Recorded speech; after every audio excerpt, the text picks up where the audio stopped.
అమ్మ ఈ క్వశ్చన్ చూసి ఎగ్జామ్లో సెప్టెంబర్, మే, జూన్, నవంబర్ ఏంటి ఇందులో అని చాలామంది ఆలోచించి ఉంటారమ్మా. సెప్టెంబర్ నెలలో ఎన్ని రోజులు ఉంటాయి? 30 రోజులు ఉంటాయి. మేలో ఎన్ని రోజులు ఉంటాయి? 31 రోజు ఉంటుంది. జూన్లో ఎన్ని ఉంటాయి? 30 ఉంటాయి. నవంబర్లో ఎన్ని ఉంటాయి? 30 రోజులే ఉంటాయి. అవునా సార్? వీళ్ళంతా 30 రోజులు నెలలు అయితే వీడు మాత్రం 31 రోజు ఉన్నాడు. అంటే అందరూ గ్రూప్లో ఉండి వీడు మాత్రం నేను స్పెషల్ సార్ అని చెప్పి పక్క కూర్చున్నాడు. కాబట్టి ఇన్ని తోసేయి బయటకి. ఓకేనా? Let's see the next beautiful question. EJO HMR DINLPT. Okay, చూడండి ఒకసారి జాగ్రత్తగా. ఈజేఓ అంటే 5, 10, 15. ఓకే. హెచ్ఎంఆర్ అంటే 8, 13, 18. ఓకే. సో డిఐఎన్ అంటే 4, 9, 14. ఎల్పిటి అంటే 12, 16, 20. అవునా? ఒకసారి జాగ్రత్తగా అబ్జర్వ్ చేస్తే ఇక్కడ +5 జరిగింది, ఇక్కడ కూడా +5 జరిగింది. అవునా? ఓకే, ఇక్కడ కూడా +5, +5, +5, +5. వీడు మాత్రం +4 జరిగాడు సార్. అందరూ +5 చేస్తే వీడికి మాత్రం ఏం కష్టం? వాడు కూడా +5 చేసుకుంటే ఆ దాంట్లో ఫిట్ అయ్యేవాడు కదా. ఫిట్ అవ్వాలా, బయట గెంటేసాము. ఓకేనా? Right, guts the next beautiful question. 273, 133, 155 and 231. Okay, ఇలాంటివి చూడంగానే మనకి జనరల్గా గుర్తొచ్చేది ఏంటి అంటే డివిజిబిలిటీ రూల్స్. అవునా? ఎవరితో ట్రై చేయాలి? చాలా ట్రై చేయాలి. కాబట్టి సింప్లెస్ట్గా చెప్పడానికి నాకు 133 బాగా యూజ్ అవుతుంది. ఎందుకంటే 133 ఎక్కడ వస్తుందమ్మా? మనకి 19/7లో వస్తుంది. అవునా కాదా? అంటే ఇప్పుడు 19 తోటి 7 తోటి పోయే నెంబర్స్ గురించి లెక్కేసుకోవాలి. సార్ 7 చిన్నోడు సార్, నేను 7తో ట్రై చేస్తా. వాడు కాకపోతే 19 తోటి ట్రై చేస్తా. ఓకేనా? 7తో ట్రై చేస్తే 7 3s are 21, 63 అంటే 7 9s. ఎస్, ఇది 7తో డివిజిబుల్, హ్యాపీ. ఇది ఆల్రెడీ 7తో divisible, happy. So 7 2s are 14, 7 2s పోవట్లా, నాట్ హ్యాపీ. 7 3s are 21, మళ్ళీ 21 అంటే 7 3s, ఇది కూడా 7తో డివిజిబుల్ అవుతుంది. అంటే ఈ ముగ్గురు 7తో డివిజిబుల్ అవుతుంటే వీడు ఒక్కడికి 7తో డివిజిబుల్ అవ్వట్లా, హెడ్ వెయిట్ ఎక్కువగా ఉంది. సో వాడిని కోసేద్దాం. ఓకేనా? Delete. Okay, right. So third one is the odd one. ఓకేనా? So the next beautiful question. 6, 20, 42, 74. ఇవి చూడగానే చాలా మందికి వచ్చి తాగంటే ఏం చెప్తాం, వీటిలో అన్ని ఈవెన్ నెంబర్స్. 2 తోటి పోతుంది, 3 తోటి పోతుంది అనే పంచాయతీలు పడ్డానికి లేదు. ఎందుకంటే అందరూ 2తో పోతారు కాబట్టి వర్కౌట్ కాదు. 3 తోటి అంటే వీడిపోతాడు, వీళ్ళిద్దరూ వర్కౌట్ కాదు అంటే 3 వర్కౌట్ కాదు. సో ఇక నాకు పెద్దగా నెంబర్లు ఏం కనపడలే ఇక్కడ. అవునా కాదా? సో ఇది అలా కాదమ్మా, ఇది బ్యూటిఫుల్ క్వశ్చన్. 6 అంటే 2 × 3, 20 అంటే 4 × 5, 42 అంటే 6 × 7, 74 అంటే మాత్రం అవేవి ఉండవు అమ్మ, 2 × 37 మాత్రమే ఉంటుంది. ఇక్కడ ఇలా రాయడానికి స్పెషాలిటీ ఏంటో తెలుసా? వీళ్ళిద్దరూ వరుస సహజ సంఖ్యలు. అవునా కాదా? Consecutive natural numbers. వీళ్ళిద్దరు కూడా సేమ్, కానీ వీళ్ళిద్దరు మాత్రం నాట్ సేమ్. సో ఆన్సర్ ఏంటమ్మా? 4th one. ఎందుకంటే తేడా బిహేవియర్ ఉంది వీడి దగ్గర, కాబట్టి వాడిని తేడా సింగ్ అని చెప్పి బయటికి వెళ్ళేద్దాం. ఓకేనా? That's the next beautiful question. క్రింద ఇవ్వబడిన 6 మరియు 7 ప్రశ్నల్లోని 4 ఐచ్ఛికాలలో 3 ఒక నిర్దిష్ట పద్ధతిలో ఒకే విధంగా ఉండటం వల్ల ఒక సమూహంగా ఏర్పడతాయి. ఓకే, అంటే ఇచ్చిన 4 ఆప్షన్స్లో 3 ఆప్షన్స్ ఎలా ఉంటాయంటమ్మా? ఒకే గ్రూపుకి చెందినవి ఉంటాయంటమ్మా, ఒకే సమూహానికి. ఒకడు మాత్రం దాంట్లో ఫిట్ అవుడంట. ఈ సమూహానికి చెందని భిన్నమైన ఐచ్ఛికాన్ని కనుక్కొని దాన్ని సమాధానంగా రాయండి. ఐచ్ఛికం అంటే ఏంటమ్మా? ఆప్షన్. అవునా కాదా? Multiple choice. అవునా? రైట్ అమ్మా, దాన్ని మనం కనిపెట్టాలి. ఓకే, ఆడ్మైనా. Right. So the next question. Ruby, sapphire, granite, topaz. Okay అమ్మా, ఇక్కడ రూబీ అంటే ఇదిగోమ్మా, ఇక్కడ బొమ్మలు అన్ని చూపిస్తాను మీకు, జాగ్రత్తగా చూసుకోండి. ఓకేనా? This is known as ruby. ఓకేనా? ప్రీషియస్ చూడమ్మా ఇది. నెక్స్ట్ వన్ సఫైర్ అంటే ఇదిగోమ్మా, this is sapphire, blue one. Okay, right. Next one. So ఏమన్నాడమ్మా? గ్రానైట్. అది మనకు బాగా తెలుసు, నాపరాయ్, మనం రోజు చూస్తూనే ఉంటాం. అవునా కాదా? సఫైర్ అంటే granite. Last but not least Topaz. ఇది ఈ 4 కూడా స్టోన్స్, అందులో డౌట్ ఏం లేదు. మరి 4 స్టోన్స్ అయినప్పుడు ఇందులో ఆడ్ వన్ ఎవరు అనేది మీకు డౌట్ వచ్చింది కదా. ఏం లేదమ్మా, ఇక్కడ ఆడ్ వన్ ఎలా ఉంటుంది అంటే వీళ్ళంతా ఎర్త్లో రేర్ మెటల్స్, రేర్ స్టోన్స్ అమ్మా ఈ ముగ్గురు. అందుకని వీటిని ప్రీసియస్ స్టోన్స్ అని చెప్తారమ్మా. ఓకేనా? చాలా వాల్యుబుల్, ఎక్కడ పడితే అక్కడ దొరకవు. ఇప్పుడు నాపరాయి ఇంత పెద్ద బండ కావాలంటే మార్కపురకు ఫోన్ చేస్తే వాళ్ళు చక్కగా పంపించేస్తారు. ఓకే, ఎంత బండ కావాలి, ఇంత బండ కావాలా, ఓకే సింగిల్ పీస్ పంపించేస్తారు పో అని చెప్తారు. అదే ఈ రూబీ ఉంది కదా, ఓకే రూబీ అంటే ఏంటి అది, లేకపోతే సఫైర్ అంటే ఇది, లేకపోతే ఏదేంటి టోపాజ్ అంటే ఇది. వీటిలో నాకు ఇంత పెద్ద టోపాజ్ స్టోన్ ముక్క కావాలంటే ఏంది, ఇంత ముక్క కావాలా, ఏం మాడుతున్నావు, ఇంత మొక్క దొరకడానికి అలా ఆడుతున్నారు, ఇంత మొక్కే మీకు లక్షలు దాటి వెళ్ళిపోతుందమ్మా. ఇంత మొక్కగానే ఒకవేళ అక్కడ దొరికితే స్ట్రైట్గా ₹1 కోటి, ₹1.5 కోటి ఉంటుందమ్మా. అది అంత ప్రీషియస్ ఇవి, ఎందుకంటే అంత అవైలబిలిటీ ఉండదు ఇవి. ఓకే, కానీ గ్రానైట్ అలా కాదు, యాడ పడితే ఆడ అవైలబుల్, అవునా కాదా? సో కాబట్టి ఇవన్నీ ప్రీషియస్ స్టోన్స్ అయితే ఇది ప్రీషియస్ స్టోన్ కాదమ్మా. కాబట్టి వీళ్ళందరూ ప్రీషియస్ స్టోన్స్, వీడు కాదు. కాబట్టి ఆన్సర్ అన్నమా గ్రానైట్. దీనికి ఇంకో ఎక్స్ప్లెనేషన్ కూడా ఉంది, చాలామంది తెలియంది. ఈ రూబీ ఉంది కదా, మనకి గ్రహాలకు సంబంధించిన ఉంగరాలు పెట్టుకోవాలి ఉంటారు సరే, ఇది సన్ లేదా సూర్యుడి యొక్క రాయమ్మ. సఫైర్ అంటే ఈ బ్లూది సాటర్న్ శని గ్రహం యొక్క చిహ్నంగా వాడే గుర్తమ్మ. ఈ టోపాజ్ అంటే ఇది గురుగ్రహం కోసం వాడేదమ్మా, జూపిటర్ కోసం. ఓకేనా? కానీ గ్రానైట్ని ఎవరు నేను రింగుల్లో పెట్టుకుని చూడాల, అవునా కాదా? వాళ్ళందరూ రింగుల్లో పెట్టుకున్న వాళ్ళైతే వీడు సో భూమి మీద వేసేవాడు, అవునా కాదా? Right, so the next beautiful question. Deer, zebra, hyena, giraffe. For a change కాసిన బొమ్మలు చూపిద్దాం, మీకు కూడా కొంచెం ఇంట్రెస్టింగ్గా ఉంటుందని చెప్పి చూపిస్తున్నాము. ఓకే, డీర్ కనబడుతుంది, జీబ్రా కనబడుతుంది, ఓకే, హైనా కనబడుతోంది, జిరాఫీ కనబడుతోంది. ఇక్కడ ఒక పాయింట్ ఏంటి అంటే, ఈ క్వశ్చన్ని ఇలాంటి చూడంగానే జనాలందరూ ఏం చేస్తారంటే, సార్ దాని మీద ఉన్న ఈ సింబల్ చూసారా సార్, దీని మీద కూడా ఉంది, దీని మీద కూడా ఉంది, దీని మీద ప్యాటర్న్ లేదు సార్ అంటారు. లాజిక్ ఏంటంటే డీర్, జీబ్రా అండ్ జిరాఫీ ఈ మూడు కూడా శాకాహారులమ్మ. ఓకేనా? శాకాహారం ఏమంటామా, హెర్బీవోర్స్ అంటాం కదా, శాకాహారులు. ఓకే, హైనా అనేది మాంసాహారం అమ్మ. హైనా అంటే తోడేలు ఆ జాతి సంబంధించింది. ఓకేనా? హైనా అనేది. ఓకేనా? సో హైనా అంటే కుక్కల జాతిలో వస్తుంది, కుక్కల జాతి తోడేలు కూడా, కాబట్టి హైనా అనేది అదే జాతి. ఈ హైనాను చూస్తే తోడేళ్ళు పారిపోతాయమ్మా, అది అంత డేంజరస్. ఒక 2-3 హైనాలు కనుక ఉంటే సింహం, పులి కూడా పారిపోతాయమ్మా, అంటే వాటితో పోట్లాడకి రావు, అవి అంత డేంజరస్ యానిమల్స్. ఓకేనా? పీక్కు తింటాయి, చాలా ఫాస్ట్గా ఉంటాయి, ఈ కోరలు అనేవి చాలా స్ట్రాంగ్గా కూడా ఉంటాయి హైనాస్. ఓకేనా? కాబట్టి ఇదొక్కటి ఏంటమ్మా మనకి మాంసాహారి. సో మాంసాహారి అంటే ఏంటమ్మా, కార్నివోర్. కాబట్టి వీళ్ళంతా ఓమ్నివోర్, శాకాహారులు అలియాస్ హెర్బీవోర్స్, వాడు మాత్రం కార్నివోర్. కాబట్టి ఆన్సర్ ఏంటమ్మా, హైనా ఇస్ ద ఆన్సర్. ఓకేనా? Let's see the next beautiful question. 13, 23, 37, 71. 13 prime number alias ప్రధాన సంఖ్య, 23 కూడా సేమ్, 37 కూడా సేమ్, 71 కూడా సేమ్. మరి ఏం చేద్దాం ఇప్పుడు?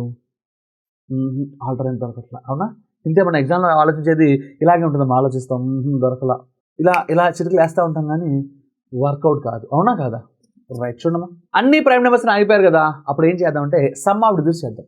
1 + 3 4, 2 + 3 5, 3 + 7 10, 7 + 1 8. ఒకసారి అబ్జర్వ్ చేస్తే some of digits even number, వీడు ఒక్కటే ఆడ్. కాబట్టి ఆన్సర్ ఏంటమ్మా, సెకండ్ వన్. ఓకేనా? వాడు ఒక్కటి డిఫరెంట్ బిహేవియర్ కాబట్టి. ఓకేనా? Let's see the next beautiful question. Dolphin, zebra, lioness, crocodile. ఈ క్వశ్చన్ చూడంగానే చాలా మంది డాల్ఫిన్ ఓకే, జీబ్రా ఓకే, వాడు లయన్ అనకుండా లయనెస్ అన్నాడు. లయనెస్ గురించి నేను ముందే చెప్పాను. ఏంటో మరి ఆడ సింహాన్ని మనం ఏమని పిలుస్తామా, లయనెస్ అని పిలుస్తాం. ఇక్కడ ఆడ అని మెన్షన్ చేశారంటే ఇవి కూడా ఎక్కడో ఆడలు ఉంటాయి అని పెరుగుతూ ఉంటారమ్మా. ఓ జాంతానే మిమ్మల్ని డివైడ్ చేయడానికి లయన్ అని కాకుండా లయనెస్ అని ఇచ్చా. ఒక ఎగ్జాంపుల్ కూడా అలాగే ఇస్తాడు. ఇక్కడ ఒరిజినల్ లాజిక్ ఏంటంటే డాల్ఫిన్, జీబ్రా, లయనెస్ ఈ మూడు కూడా మమ్మల్స్ అంటే పాలిచ్చే జీవులమ్మ. ఓకేనా? ఏంటమ్మా, ఈ మూడు కూడా పాలిచ్చే జీవులు. Okay, mammals. అదే క్రొకడైల్ మాత్రం రెప్టైల్ అంటే సరీసృపము అంటాం కదా, పాకే జీవమ్మ ఇది. ఓకేనా? So crocodile. సో ఈ మూడు ఒక గ్రూప్ ఉంటే వీడు ఒక్కడో చెందలేదు కాబట్టి ఆన్సర్ ఏంటమ్మా, fourth one is the answer. Right, see the next beautiful question. Football, volleyball, cricket, chess. అవును, ఫుట్బాల్ ఇంట్లో ఆడతామా లేదంటే ఓపెన్ కోర్ట్లో ఆడతామా? ఓపెన్గా ఆడతాం, అంటే outdoor game. Volleyball outdoor game. Cricket outdoor game. Chess indoor game. అందులో చాలామంది అడుగుతారు, సార్ చెస్ అవుట్డోర్ కాదా? అంటే మేము బయట పెట్టుకుని ఆడుకోకూడదా? బయట పెట్టుకుని ఆడితే దాన్ని అవుట్డోర్ గేమ్ అనరు, అవునా కాదా? బయట తప్ప ఇంట్లో ఆడడం కుదరని వాటిని అవుట్డోర్ గేమ్స్ అంటాం, అవునా కాదా? ఇది ఇంట్లో ఆడుకోలేవా? కాబట్టి వీడేంటమ్మా, ఇండోర్ గేమ్. అంటే వీళ్ళందరూ ఏంటమ్మా, అవుట్డోర్ గేమ్స్. ఓకే, చెస్ మాత్రమే ఇండోర్ గేమ్ కాబట్టి ఆన్సర్ ఏంటమ్మా, chess is the odd one. దీంట్లో ఫిట్ అవ్వట్లేదు, వాడు చాలా మంచోడు, అద్భుతమైన గేమ్ అమ్మా చెస్, మీ మైండ్ బాగా ఎదుగుతుంది. కానీ ఈ గ్రూప్లో ఫిట్ అవ్వట్లేదు కాబట్టి ఆడ్ వన్ అంతే. ఆమె right. See the next beautiful one. సజ్జ, ఆవాలు, వరి, గోధుమ. అమ్మ, సజ్జల్ని అన్నంలా వండుకొని తింటారు కదా, అవునా కాదా? వరిని కూడా అన్నం కదా, గోధుమ అన్నం, అవునా కాదా? అంటే ఈ మూడు ఏంటో తెలుసా? సో మనకి ధాన్యాల్లో ఉంటాయి ఇవి, అవునా? ఈ ఆవాలు ఉంటాడు చూసావా, వీడు ధాన్యం కాడు, అవునా కాదా? కాబట్టి ఆన్సర్ ఏంటమ్మా, ఆవాలు. Second option is the answer. ఓకేనా? Let's see the next beautiful one. విశ్వం, సూర్యుడు, చంద్రుడు, గ్రహాలు. ఈ విశ్వం లోపల సూర్యుడు, చంద్రుడు, గ్రహాలు ఉంటాయి, అవునా కాదా? ఇక్కడ మనం ఎలా అబ్జర్వ్ చేయొచ్చు అంటే సూర్యుడు గ్రహం కాదు, నక్షత్రం. చంద్రుడు గ్రహం కాదు, ఉపగ్రహం. వీడేమో గ్రహాలు, వాడేమో విశ్వం. నలుగురు 4 డిఫరెంట్ వేస్లో ఉన్నారు, అవునా కాదా? విశ్వం అంటే ఒకడు కాదు, చాలా మంది, అవునా కాదా? సూర్యుడు అంటే నక్షత్రం, అవునా, స్టార్. చంద్రుడు అంటే సబ్ ప్లానెట్, అవునా కాదా? గ్రహాలు అంటే అవి కూడా గ్రహాలు, అంతేగాని ఇవి ఎక్కడెక్కడ డిఫరెంట్గా ఉన్నాయి కదా. ఇక్కడ మనం అబ్జర్వ్ చేస్తానంటే సూర్యుడు అనేవాడు ఒక ఎంటిటీ, ఒక యూనిట్, అవునా. చంద్రుడు ఒక యూనిట్, అవునా కాదా? గ్రహాల్లో సపోజ్ గురుగ్రహం అలియాస్ బృహస్పతిని తీసుకుంటే ఒక గ్రహమే జూపిటర్. మార్స్ ఒక గ్రహమే. అంటే ఇవన్నీ ఒక్కొక్క యూనిట్ని రిప్రజెంట్ చేస్తే ఇది మాత్రం ఒక్కొక్కటిని కాదు, విశ్వం అంటే ఈ మొత్తాన్ని రిప్రజెంట్ చేస్తుంది, అవునా కాదా? సో కాబట్టి ఆన్సర్ ఏంటమ్మా, first one is the answer. ఓకేనా, వాడు ఒకటే odd one. That's the next one. నక్క, కుక్క, మేక, పిల్లి. ఓకే అమ్మా, నక్క, కుక్క, మేక, పిల్లి చూస్తే మనం ఆన్సర్ ఏం చెప్పొచ్చమ్మా, మేక అని చెప్పొచ్చు. ఎందుకు చెప్పండి? నక్క అనేది మాంసాహారి, కుక్క అనేది మాంసాహారి, పిల్లి మాంసాహారి, మేక మాత్రం శాకాహారి. సో ఆన్సర్ ఏంటమ్మా, మేక అని చెప్పొచ్చు. అయితే ఇందులో కొంతమందికి ఒక డౌట్ వచ్చింది, ఏంటంటే సార్ నాకు వేరే డౌట్ సార్, కుక్క, మేక, పిల్లి అనేవి మనం ఇళ్లల్లో పెంచుకునే పెంపుడు జంతువు, వైల్డ్ యానిమల్ కావు. నక్క వైల్డ్ యానిమల్, అవునా కాదా? కాబట్టి చాలామంది సార్ నక్క ఎందుకు ఆన్సర్ చెప్పకూడదు అని ఆలోచిస్తూ ఉంటారు. నేనేమంటానంటే అమ్మ, మీకు తెలిసిన విషయం ఏంటంటే కుక్క అంటే మీరు ఇంట్లో పెంచుకునేది పెంపుడు జంతువు అనుకుంటున్నారు. ఇందాక నేను మీకు అద్భుతమైన పాయింట్ చెప్పా, తోడేలు, హైనాస్ ఇవి కూడా మనకి కుక్కల జాతే. అంటే అవి ఇళ్లలో పెంచుకుంటారా హైనాని? చెప్పా, 2-3 హైనాలు పక్కపక్కన ఉంటే పులైనా సింహమైనా భయపడాల్సిందే. అలాంటి హైనాని ఇంట్లో పెంచుకుంటావా? అరసెకలు నేను లేపు తినేసుద్ది, అవునా కాదా? కాబట్టి అది వర్కౌట్ అవ్వదు. మా కుక్కల్లో వేట కుక్కలని రకరకాల కుక్కలు ఉంటాయి, అవి అడవుల్లోనూ ఉంటాయి, పెంపుడు జంతువులుగానే ఉంటాయి. అంటే కుక్క అనేది హైబ్రిడ్ జాతి, ఏది అటు వైల్డ్ యానిమల్గానే వస్తుంది, ఇటు ఇంట్లో పెంచుకునే పెంపుడు జంతువుగానే వస్తుంది. కాబట్టి ఇది హైబ్రిడ్గా ఉండిపోయింది, కాబట్టి ఇది పెంపుడు జంతువులు అంటే వైల్డ్ యానిమల్స్ అనే కేటగిరీలో చెప్పకూడదు. ఏ కేటగిరీలో చెప్పాలి మరి? సో ఈ ముగ్గురు మాంసాహారులు, వీడొక్కడు శాకాహారి, కాబట్టి ఆ గ్రూప్లో వీడు ఫిట్ అవ్వట్లా. మేక చాలా మంచోడు, శాకాహారం అంటే చాలా మంచిది, అవునా కాదా? కానీ వాడు దాంట్లో ఫిట్ అవ్వట్లేదు. ఓకేనా, let's see the next beautiful question. పైన, క్రింద, చిన్న, దిగువ. చాలా బ్యూటిఫుల్గా ఉంది కదా, చాలా సింపుల్ వర్డ్స్ కదా. మా పైన అంటే ఒక డైరెక్షన్, ఓకే, దీని మీద పెట్టు, దాని కింద పెట్టనే వ్యూ. క్రింద దానికి ఆపోజిట్, అలాగే ఇది కూడా ఒక డైరెక్షన్ రిప్రజెంట్ చేస్తుంది. దిగువ అన్నా కూడా క్రింద అనే అర్థం, అది కూడా ఒక డైరెక్షన్ రిప్రజెంట్ చేస్తుంది. కానీ చిన్నది అనేది సైజుని రిప్రజెంట్ చేస్తుంది, అవునా కాదా? ఆర్డర్ని రిప్రజెంట్ చేయదు, పొజిషన్ని రిప్రజెంట్ చేయదు, అవునా కాదా? సో ఇప్పుడు సపోజ్ ఒక ర్యాంకింగ్ సెషన్ తీసుకుంటే నా పైన ఎవడు లేడు అంటే I'm the superior most rank, నా దిగువ ఎవడు లేడు అంటే నాదే వరస్ట్ ర్యాంక్, అవునా కాదా? నా కింద ఎవడు లేడు, నాదే వరస్ట్ ర్యాంక్. అంటే ఈ పైన, కింద, దిగువ అనేవి ఒక పొజిషన్ని, ఒక ర్యాంకింగ్ని రిప్రజెంట్ చేయడానికి ఉపయోగపడతాయి. చిన్న, పెద్ద అనేది ఒక సైజు చెప్పడానికి ఉపయోగపడుతుంది, అవునా కాదా? సో ఈ 3 ఒక కేటగిరీలో ఉంటే వీడు ఒక్కడు అందులో లేడు, కాబట్టి ఆన్సర్ ఏంటమ్మా, చిన్న. ఓకేనా, let's see the next beautiful question. Zail Singh, V V Giri, Zakir Hussain and Rajiv Gandhi. కొంచెం ఆ పాలిటీ మీద వాటి మీద కొంచెం అవగాహన ఉంటే ఇది అలవగ్గా చెప్పేచ్చు కదా. జైల్ సింగ్ గారు కానీ, వివి గిరి గారు కానీ, జాకీర్ హుసేన్ కానీ మన దేశానికి ఎక్స్ ప్రెసిడెంట్స్, అవునా కాదా? ఓకే, కానీ రాజీవ్ గాంధీ గారు మనకి ప్రెసిడెంట్ కాదు, ఎవరైనా ప్రైమ్ మినిస్టర్గా చేశాడు, అవునా కాదు? వాళ్ళంతా ప్రెసిడెంట్ కేటగిరీకి చెందిన వాళ్ళైతే సో ఈయనేంటి ప్రైమ్ మినిస్టర్ కోటాకి చెందాడు, అంటే ఆ గ్రూప్లో లేడు. సో ఆన్సర్ ఏంటమ్మా, రాజీవ్ గాంధీ. ఓకేనా, let's see the next beautiful question. Pencil, సిరా, కలము, పాలి. ఇక్కడ మనం అబ్జర్వ్ చేస్తానంటే పెన్సిల్ అనేది రాయడానికి ఉపయోగిస్తాం, అవునా? అది మనకు బాగా తెలుసు పెన్సిల్ అంటే ఏంటో. సిరా అంటే ఇంక్, కలము అంటే తెలుసు మనం వాడే పెన్ను, అవునా? పాలి అంటే ఇంక్ పెన్ను, అవునా? ఇక్కడ మీరు అబ్జర్వ్ చేస్తే అన్నీ రాయడానికి సంబంధించింది, కానీ ఇక్కడ మీరు అబ్జర్వ్ చేస్తే ఈ 3 ఇంక్ బేస్ చేసుకొని రన్ అయ్యేవి, అవునా కాదా? సో సిరా అంటే ఇంక్, దాంతో రాస్తాం, అంటే ఇంక్ బేస్ చేసుకుని రాసేది. అక్కడ కలము అంటే పెన్లో ఉండేది కూడా ఇంకుతోటే రాస్తాం. పాలి అంటే కూడా ఇంక్ పెన్లు, అవునా కాదా? లేదంటే ఫౌంటైన్ పెన్స్ అంటున్నాం ఇప్పుడు, అవునా? వాటికి ఉపయోగించేది. కానీ పెన్సిల్ మాత్రం లెడ్ బేస్ చేసుకుని పనిచేస్తుంది, అవునా? లెడ్ అంటే మెటీరియల్ మారింది. ఇలా చెప్పుకోవడంతో పాటు ఇంకో రకం ఏం చెప్పుకోవచ్చు తెలుసా? సిరా, కలము, పాలి పనిచేయడానికి ఉపయోగపడేది ఏ ఫోర్స్ తెలుసమ్మా? గ్రావిటేషనల్ ఫోర్స్ మీద పనిచేస్తాయి. ఏ ఫోర్స్ అమ్మా?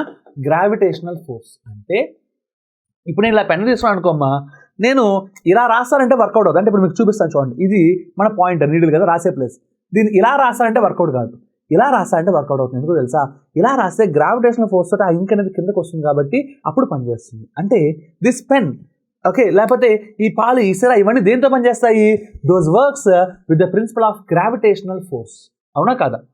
సో భూమి యొక్క గురుత్వాకర్షణ శక్తితో పనిచేస్తాయి. కానీ పెన్సిల్ అనేది దాంతో పనిచేయదమ్మా, ఫ్రిక్షన్తో పనిచేస్తుంది, ర్యాపిడ్. అవునా కాదా? సో ఒక పెన్సిల్ ఇలా రాస్తుంటే అది అరిగిపోతుంది, పెన్నులు అరగవు. అవునా కాదా? సో అంటే పెన్సిల్ దేని మీద పనిచేస్తుంది? ఫ్రిక్షనల్ ఫోర్స్ మీద పనిచేస్తుంది. అవునా కాదా? తెలుగులో అయితే ఘర్షణ అని పిలుస్తాం. అవునా కాదా? ఘర్షణ శక్తి మీద పనిచేసేది ఏంటమ్మా? పెన్సిల్. ఇవన్నీ దేని మీద పనిచేస్తాయమ్మా? గ్రావిటేషనల్ ఫోర్స్ మీద పనిచేస్తాయి. ఓకేనా? సో సింపుల్గా ఆన్సర్ అంటే pencil is the final answer. Right. So the next beautiful question. Glass మరియు నీరు, కప్పు మరియు సాసరు, ధనిక మరియు పేద, బాటిల్ మరియు మందు. సో ఈ నీటిని గ్లాసులో పోస్తాను.